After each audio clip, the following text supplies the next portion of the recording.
తెలంగాణ ఆవిర్భావ దినోత్సవ సందర్భంగా అందరికీ శుభాకాంక్షలు తెలియజేస్తున్నాను. ఈనాడు 60 సంవత్సరాల కళను సాకారం చేసినటువంటి అమరవీరులకు హృదయపూర్వక నివాళులు అర్పిస్తున్నాను. మరియు 14 సంవత్సరాలు తన పోరాట పటిమతో త్యాగ నిరతితో మన ముఖ్యమంత్రి వర్యులు పూజ్యులు కల్వకుంట్ల చంద్రశేఖరరావు గారు ఆమరణ నిరాహార దీక్షతో అశేష ప్రజానీకాన్ని తన వెంట కూడగట్టుకొని తెలంగాణ రాష్ట్ర ఏర్పాటుకై అహర్నిశలు శ్రమించిన వారికి ముఖ్యంగా ధన్యవాదాలు, శుభాకాంక్షలు తెలియపరుస్తున్నాను. ఇకపోతే 1969లో నేటి స్వరాష్ట్ర ఏర్పాటుకు ఆనాడు పునాదులు పడ్డాయని చెప్పేసి మనం చేస్తున్నాను. 69 ఉద్యమంలో నేను కూడా కీలకమైనటువంటి పాత్ర పోషించినానని చెప్పేసి మీకు మనవి చేస్తున్నాను. నాతో పాటు అనేకమైనటువంటి వర్గాల వారు ఉద్యమాన్ని ఆనాడు ఉధృతం చేశారు, పాల్గొన్నారు. లాఠీలకు, తూటాలకు, బాష్పవాయు ప్రయోగాలకు ఎదురొడ్డి ప్రాణాలు సైతం, విద్య సైతం లెక్క చేయకుండా వారు పోరాడినారు. స్వరాష్ట్ర సాధనకై అనేక విధాల శ్రమించినారు, మరియు జైలు పాలు కూడా అయినారు. అలాంటి పరిస్థితుల్లో నాకు అనిపించింది, నేనెందుకు రాష్ట్రం కోసము ఆమరణ నిరాహార దీక్ష చేయవద్దు, చేయాలి. మన దేశం మనకి ఏమిచ్చింది అనేకన్నా దేశానికి మనము ఏమిచ్చినాము అనే సందేశాన్ని గుర్తు తెచ్చుకొని మహబూబ్నగర్ డిస్టిక్లో షాద్నగర్ గర్ల్స్ హై స్కూల్లో 10వ తరగతి చదువుతున్న రమాదేవి అను నేను ఆనాడు అక్టోబర్ 18వ తారీఖున ఆమరణ నిరాహార దీక్ష ప్రారంభించినాను.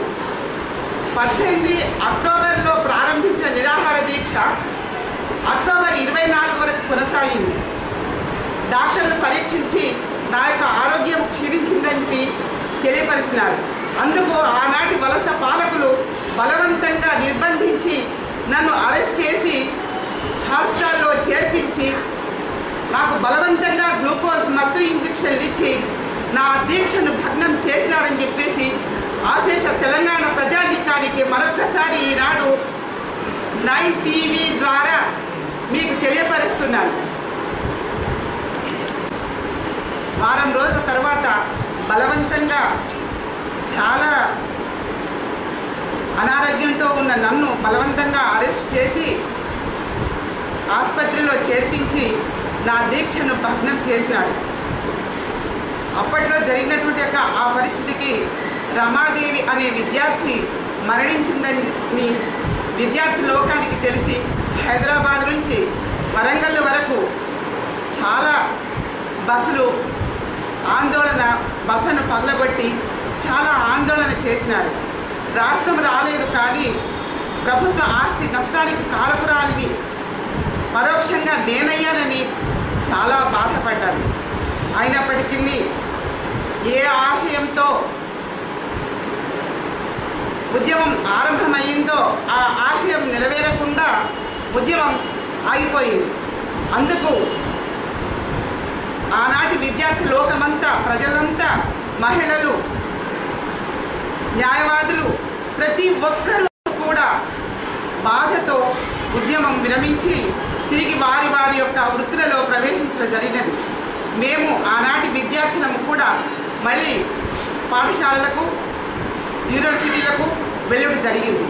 చదువులకు స్వాగతం పలకడం జరిగినది.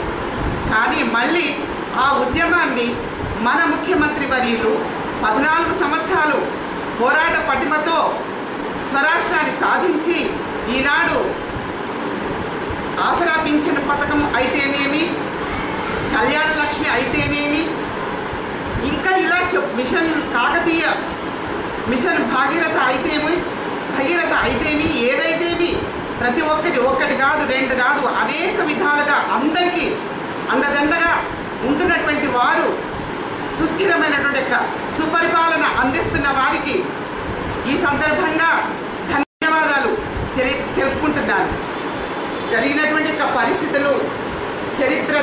ఇప్పటికే చరిత్రగా మిగిలిపోతుంది.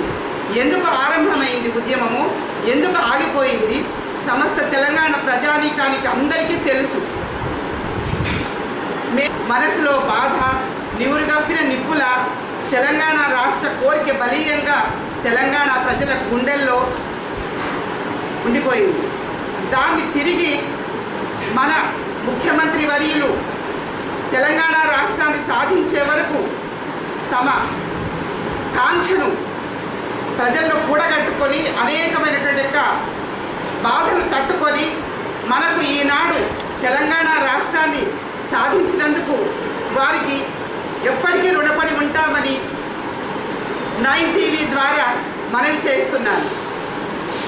ఇప్పుడు మన కర్తవ్యము ముఖ్యంగా బంగారు తెలంగాణ నిర్మాణానికై ప్రతి ఒక్కరం కూడా ఉండి ప్రతి ఒక్క విషయంలో కూడా అండదండలు ప్రజలు అందించి వారి యొక్క ఆశయాలను బంగారు కళలను మనం పండించుకుందామని చెప్పేసి మీ అందరితో కోరుతున్నాను. తెలంగాణ ఆవిర్భావ దినోత్సవ సందర్భంగా అందరికీ శుభాకాంక్షలు తెలియజేస్తూ నాకు అవకాశం ఇచ్చినటువంటి యొక్క 9 టీవీ యాజమాన్యం వారికి శుభాకాంక్షలు తెలియజేస్తున్నాను. కృతజ్ఞతలు కూడా తెలియపరుస్తున్నాను. జై తెలంగాణ.